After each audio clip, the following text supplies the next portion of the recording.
I trusted my wife with a kind of faith that blinds a man. 7 years of marriage, no shouting matches, no late-night suspicions, no locked phones. I thought we were different, the kind of couple people quietly envied. That illusion died on a Tuesday afternoon. I came home early, hoping to surprise her with lunch. Instead, I surprised myself. Her phone was on the kitchen counter, vibrating non-stop. A message preview flashed across the screen. "Last night was dangerous. I can still taste you." My hands didn't shake. My heart didn't race. Something colder took over. I didn't scream. I didn't confront her. I waited. That night she kissed me like usual, told me she was tired, went to shower. I unlocked her phone using the code I'd known for years. There he was, a coworker, married, 2 kids, long conversations, hotel receipts, pictures I'll never unsee. I sat there in silence, reading everything, while my wife hummed in the shower. It was the moment I decided I wouldn't beg, I wouldn't fight, I wouldn't forgive. I would end her world the way she ended mine, quietly, completely. Over the next 2 weeks, I played the perfect husband. I cooked, I laughed, I listened, and I told her I loved her. And while she believed she was winning, I gathered evidence, screenshots, emails, receipts, recordings. I hired a lawyer. I prepared divorce papers. I found his wife on social media. Then I planned the night. I invited both families over for dinner. Her parents, his wife, his brother.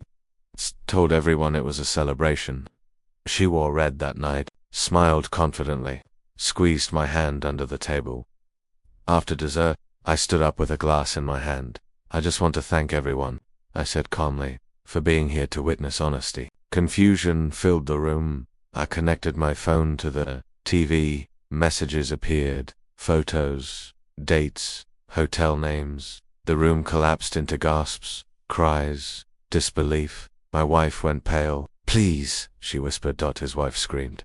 I didn't raise my voice. I didn't insult her. I simply said, "You cheated.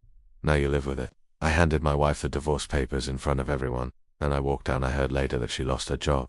Her parents stopped speaking to her. He begged his wife for forgiveness and still got divorced. As for me, I rebuilt my life in silence. Revenge didn't make me happy, but it gave me peace. And sometimes, peace is enough. I thought walking away would be the end of it. I was wrong. The silence after betrayal is louder than any argument. For weeks, my phone stayed quiet. No messages from her, no apologies, no excuses. Just the hollow echo of a life I had erased. Then one night, she called. I didn't answer. She called again and again. Finally, a voicemail came through, her voice shaking, stripped of the confidence she once wore so easily. "I made a mistake. Please, I have nothing left." I deleted it, because what she called a mistake was a series of choices. Choices made while looking me in the eye. Choices made while sleeping beside me. A month later, I ran into her by accident. She didn't recognize me at first. I'd lost weight, cut my hair, started dressing like a man who had nothing left to lose. She looked smaller, nervous, broken. Her eyes filled with tears when she realized it was me. "You ruined my life," she said quietly, like a confession. I smiled, not cruelly, not proudly. "No," I replied. "I just stopped protecting the lie you built." She tried to touch my arm. I stepped back. That's when I saw it should get too late to matter. I walked away again, this time without anger. Because revenge isn't about watching someone suffer, it's about taking back control. Months passed. I traveled. I've slept peacefully for the first time in years. I stopped replaying images in my head.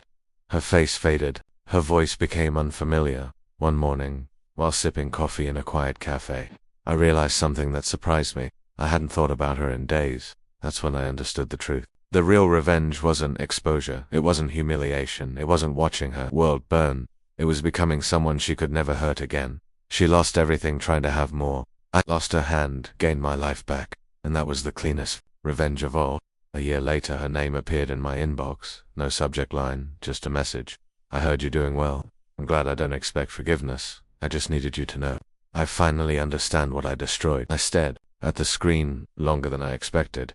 Once, that message would have cracked me open. Once, I would have reread it, searching for meaning, wondering if she was finally sorry enough. But time changes things. I typed a reply, then erased it, then closed the laptop. Some conversations don't deserve endings.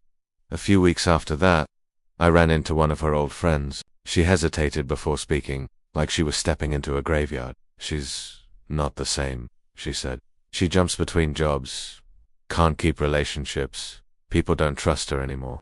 I nodded, polite but distant. I didn't feel satisfaction. I didn't feel pity either. What I felt was freedom. Because betrayal doesn't just break trust, it rewrites how you see love, loyalty, and yourself. And rebuilding that takes something stronger than anger. It takes resolve. I learned how to walk away without needing the last word, how to sleep without checking phones, how to love again without fear controlling the room. One evening, standing on my balcony, city lights stretching endlessly below, it finally hit me. She would always remember what she lost. I would only remember what I'd survived. Some people mistake revenge for cruelty, but real revenge is growth so complete that the person who hurt you becomes irrelevant. She cheated and lost everything. I was faithful and I won my life back. The story didn't end when she betrayed me. It ended when she no longer mattered.